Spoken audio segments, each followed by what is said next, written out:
Hi, I'm Marie. Mom and wife full-time, that's me.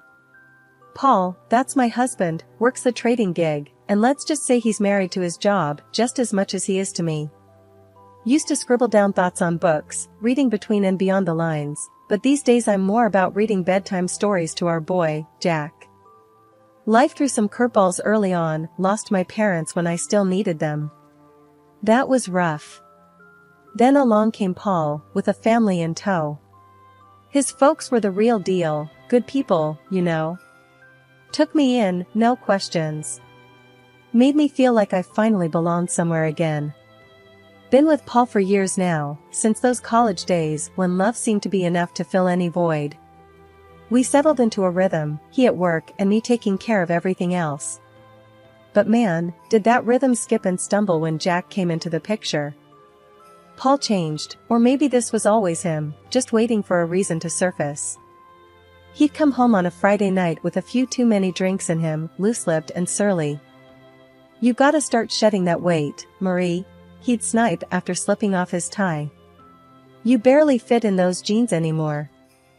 I'd be lying if I said it didn't hurt, but I told myself to brush it off, toughen up, maybe he'd cool down by morning.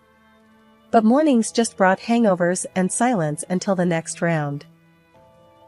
The house became this place where I tiptoed, trying not to set Paul off. Jack, little trooper, he could feel it too, sticking close, watching his old man with wide, careful eyes. One particularly rough Friday, Paul came home and made a beeline for the fridge, crack open a cold one. I was on the floor with Jack, blocks scattered around. "Another day in paradise, huh?" Paul sneered, leaning against the counter. I forced a smile. Just the usual, you know, chasing after this little tornado. I ruffled Jack's hair, but my heart wasn't in it. Paul tossed his head back, downing half the bottle. "Maybe put some of that energy into a workout routine, eh?" I bit my tongue, counting to 10 in my head. "I'll look into it," was all I managed, shuffling Jack into his pile of toys, anything to escape the cutting edge in Paul's tone. But the weight wasn't just on my hips, it was on my chest, heavy, making it hard to breathe. I didn't know who I was in Paul's eyes anymore. I had finally shaken off those last stubborn pounds. It felt good, kind of. But Paul, well, he had a talent for finding flaws. My sweats and baggy tees were the new target. "Jesus, Marie, you dress like you're living at the gym.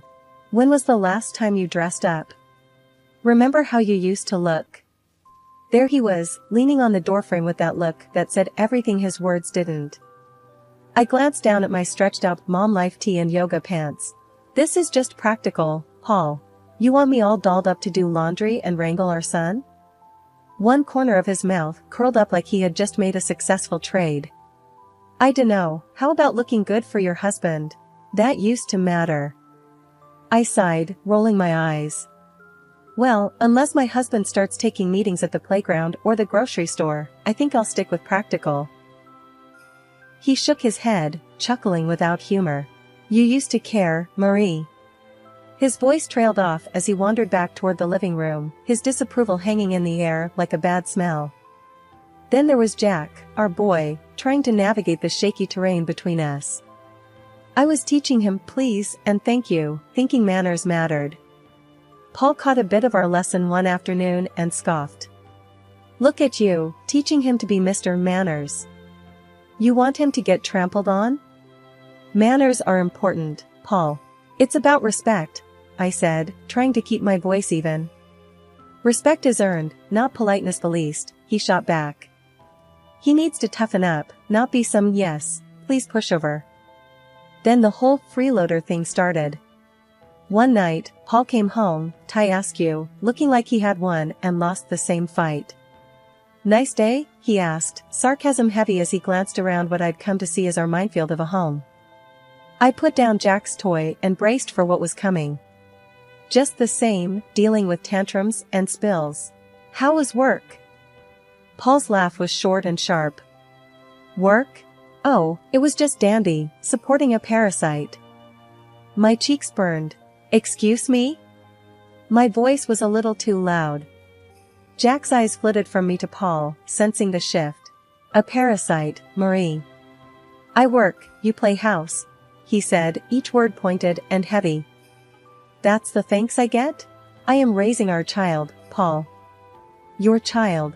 That's work. That's vital, I said, my voice rising now, too. Jack started fussing then, picking up on the tension. I swept him up into my arms, trying to shield him from the fallout. Paul had a knack for knowing when he'd pushed too far, and his next words were more measured. Marie, I go out there and deal with sharks all day. Come home, and what? I don't know, something different. I can't be your one-man show, Paul, I said softly, trying to defuse the bomb that our marriage had become. I'm here, juggling a million things for us, for Jack. We looked at each other then, really looked, and I wondered if he saw the plea in my eyes. The help me, back me up, be with me that I felt screaming inside. But he turned away, the finality of his silence telling me that no, he didn't see. He didn't want to. One day, the disrespect boiled over. Jack scrunched up his little face and called me a name, a real zinger. He got it from Paul. You're just a lazy bum, he had hurled at me, his tiny voice bitter and angry. I felt like I'd been slapped. What? Jack, no, you can't say that, I stumbled, shocked. He folded his arms, stubborn as his dad. Dad says it, so can I. That was the last straw. When Paul got home, I was waiting, steaming like a forgotten kettle. You know what your son called me today? I laid into him without waiting for an answer. Paul dropped his keys on the counter and chuckled, clearly not seeing the line had been crossed. What did he say? The truth? He tossed his words over his shoulder as he walked to the fridge, his casualness like acid on my skin. Is that funny to you? I was shouting now, my usual restraint snapped tight as a dry twig.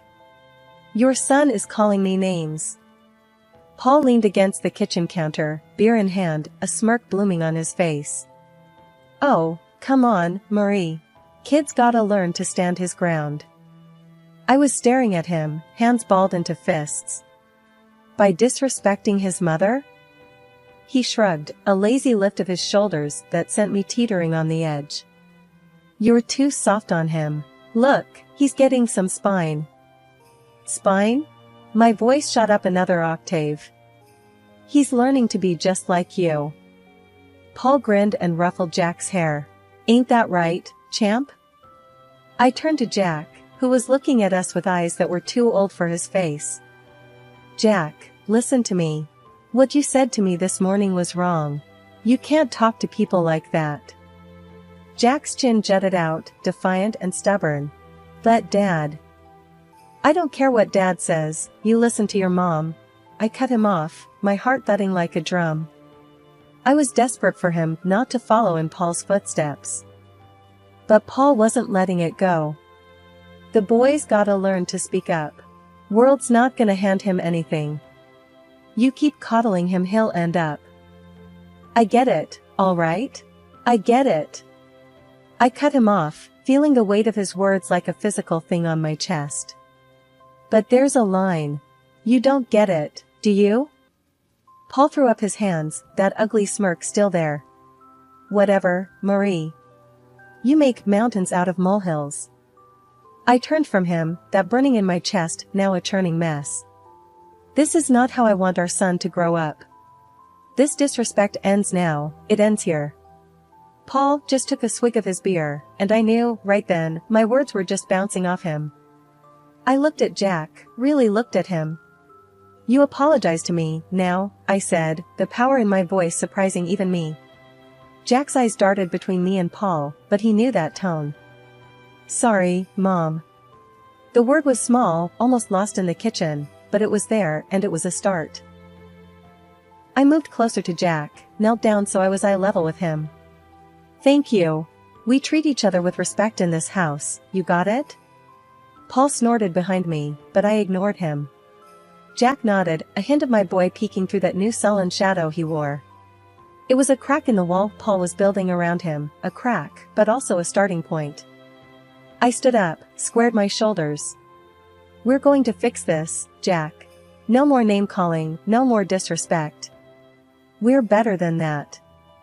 I took Jack's hand, and we left the room, leaving Paul and his smugness behind us. I stood there on the sidewalk, my phone shaking in my hand. It was one of those moments where your gut ties up in knots. There, across the street, Paul was laughing it up with some woman. Blonde, curvy, and looking at my husband like he was the last piece of chocolate in the box. My thumb pressed record before I even decided to. The walk home felt a million miles long. A part of me hoped it was a misunderstanding. But deep down, I knew. Back in our kitchen, I threw my keys on the counter. Paul was sitting there with a beer, like he always did, but today the sight of him made me sick. Without a word, I tossed my phone on the table in front of him, the video playing. Care to explain? Paul looked at the screen, his eyes going hard when he saw what was on it. He muted it, placed it calmly on the counter, and then looked straight at me. Yeah, she's beautiful, he said, his voice dripping venom. You used to be like that. I felt the slap of his words, my cheeks flaming with anger, my body tense. So, that's it, huh? You parade around town with some woman while I'm at home? Paul stood up, his chair scraping back against the tile. He was too close now, his voice low and mean. What, you stalking me now, Marie? Can't handle the fact that maybe there's more out there than what's inside these walls? I was reeling, feeling the pieces click together. Cut the crap, Paul. You're cheating. He didn't even flinch. You want to know why, he said, his chest puffing up. Because around her, I'm somebody. Not just the guy who pays the bills or the bad guy 'cause he ain't Mr. Rogers. So that's it? I edged back, feeling the counter dig into my hips. Your family's not enough for you? Paul snorted and grabbed his beer again. It stopped being enough a long time ago. Maybe if you'd have kept up with yourself, I wouldn't have to look elsewhere. The bile rattled in my throat. I'm not the one who promised till death do us part. His laugh was short and punched the air. Those are just words, Marie. They stopped meaning anything to you a long time ago. I should have been crying, but the tears wouldn't come. I was just empty and angry. I gave you everything, Paul. I gave you a son, I made a home for us. And this is how you repay me? He took a long drink, then leaned back against the counter. You gave me a home? Looks like a prison to me. Same old, every damn day. You think that's a life? We made vows, Paul. I shouted, my voice cracking.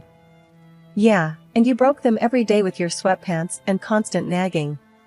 His face twisted into something ugly, something monstrous. That was the last thing he said before I walked out, my heart numb, anger seeping into every corner of my being. I was on edge the whole ride over to Paul's folks' place. It was gonna be nasty, but I had to lay it out for them. They needed to know who their son really was. His mom answered the door, with a happy smile. Marie, what brings you here at this hour? I just barreled past her. I gotta show you both something. Once his dad came in, I played them the video straight up. His mom gasped, her hand flying to cover her mouth. His dad, red-faced and looking like he'd rather be anywhere else, he barked at me, Paul's gotta stop this nonsense now. And like that, all hell broke loose. That night back at our place, Paul kicked off as soon as I walked in. You had to drag my parents into this, didn't ya? His voice was loaded, ready to fire. Yeah, well someone's got to. I shot back, my nerves steel. He was a storm brewing. With a step towards me, his hand raised, but he didn't get far. You're bad, Jack's voice cut through, strong and braver than any of us. Paul stopped stone cold. Paul's hand dropped, and his mask slipped a second, shock in his eyes. But then he hardened up again, cold as steel. I want you out, he said, spitting the words like they were sour. Take the kid and go. So we went. With Jack's hand in mine, I didn't look back. Bags thrown in the back of the car, we headed for the city, miles of road unwinding like my thoughts. The luxury house was something else, my unexpected inheritance. 2 stories, white columns, and a porch you could throw a party on, all waiting in another city, away from everything that had gone wrong. None of my folks, not even a whisker of Paul or his clan, had ever set eyes on it. When we pulled up to this grand house, Jack's face pressed to the window, eyes as wide as the moon. "Is this a castle?" His voice was a whisper, almost lost in the vastness of it all. "Something like that," I said, a laugh escaping me for the first time in. I couldn't even remember. We stepped into that house, our new beginning. It was silent, save for the echo of our footsteps on the marble floors, bouncing off the high ceilings crowned with crystal chandeliers. The furniture was swanky, left behind by folks I wish had lasted a lifetime longer. I plopped down on a couch soft as clouds, and finally, Jack's laughter filled the rooms. The sound of it was more luxurious than anything else in this place. We explored room after room, Jack running ahead like he was leading a parade. Each new door opened to a room grander than the last. "I call the biggest one," he declared, claiming a bedroom that overlooked a garden already blooming with the promise of spring. Laying him down to bed that night, the day finally caught up with me. My eyes burned with the tiredness of it all, but looking around at the high ceilings, the gold trimming catching moonlight, I knew we were worlds away from where we started. Sitting there, in the quiet of a room too nice for today's shadows, I whispered into the darkness, "We made it, kiddo." Life in the big house slowly shed the shadows of the past. Jack's giggles filled the halls more than the echoes of old fears. Most days, it felt like we had always been there, just the 2 of us, in our new safe haven. The house, with its silent strength, was keeping the world at bay, until the day Paul showed up, uninvited and unwelcome. He was at the door in a storm of anger. I opened it and there he was, looking like trouble had followed him around. "You can't just disappear with my son, Marie." I leaned against the door frame, unfazed. "He's my son too. And I didn't disappear. I moved on." Paul's scowl deepened. He glanced around, taking in the opulence of the place with wide, disbelieving eyes. "How can you afford this? I know you don't make this kind of dough." I had to bite the inside of my cheek to keep from smiling. "Well, turns out I had a little left over each month. Who knew?" He raised an eyebrow, a sly accusation in his gaze.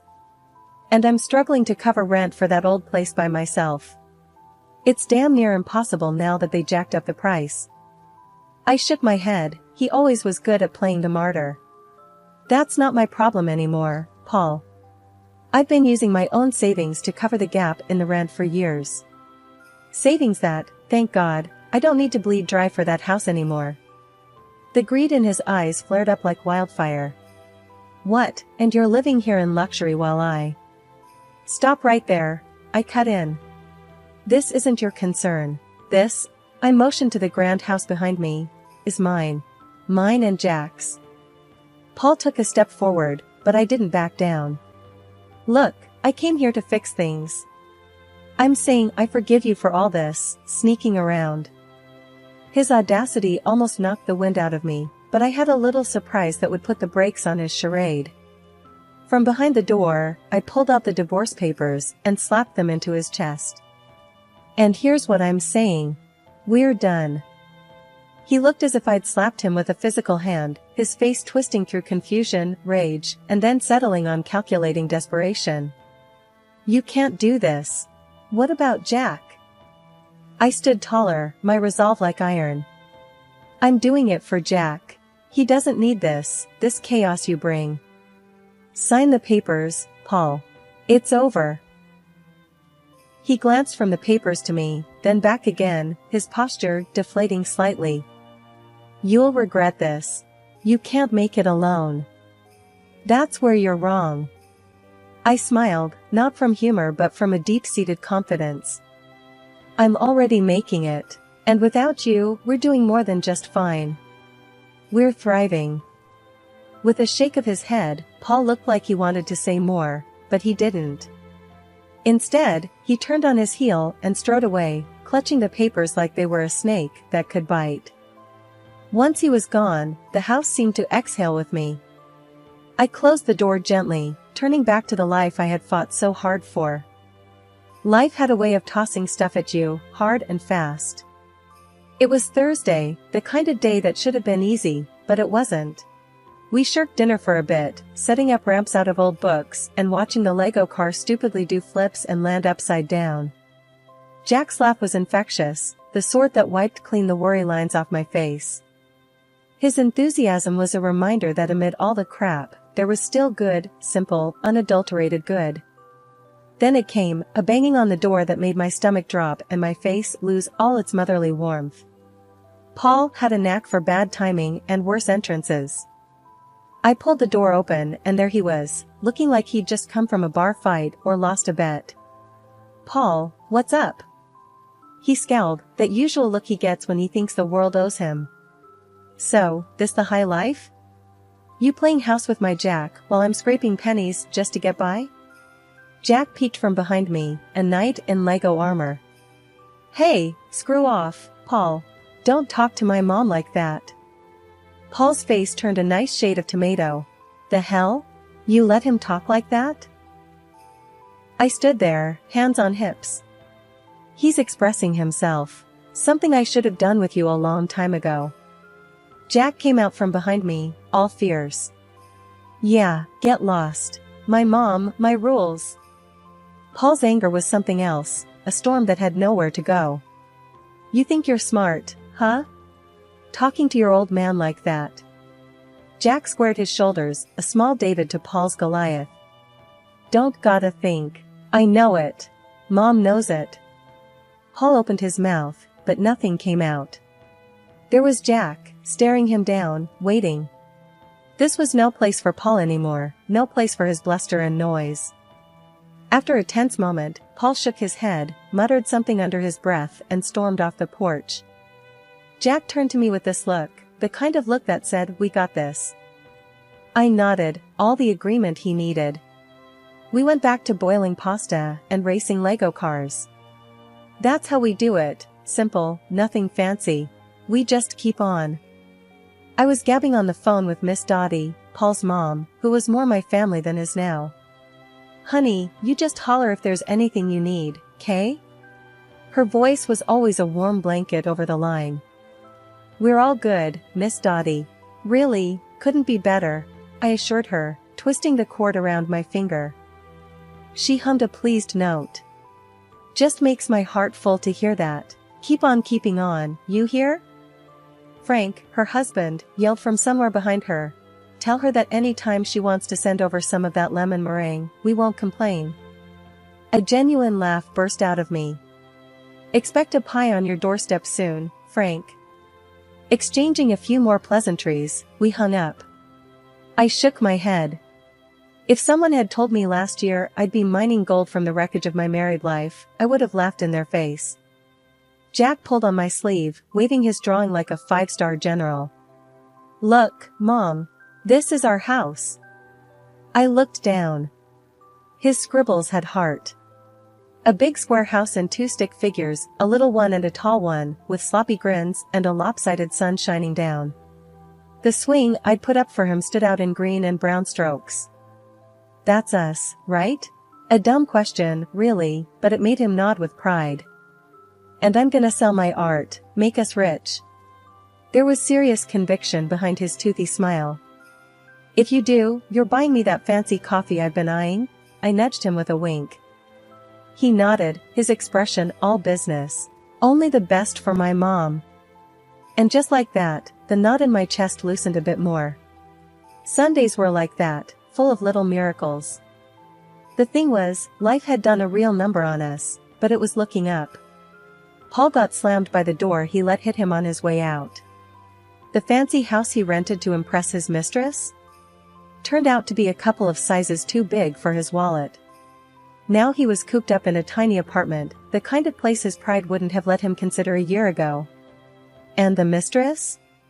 She hightailed it the minute his pockets turned up empty and his promises hollow. But that was a tale for some other time. Right now was about Jack and me, and the park we were marching to, hand in hand. We stepped out, and the door clicked shut, a soft full stop to one chapter before immediately kicking off the next. Jack tugged me towards the park, his excitement bubbling over. I didn't glance back at our home, no need. Ahead was everything that mattered, me and my boy, parts of a world that kept on spinning, even when you felt like you'd fallen off.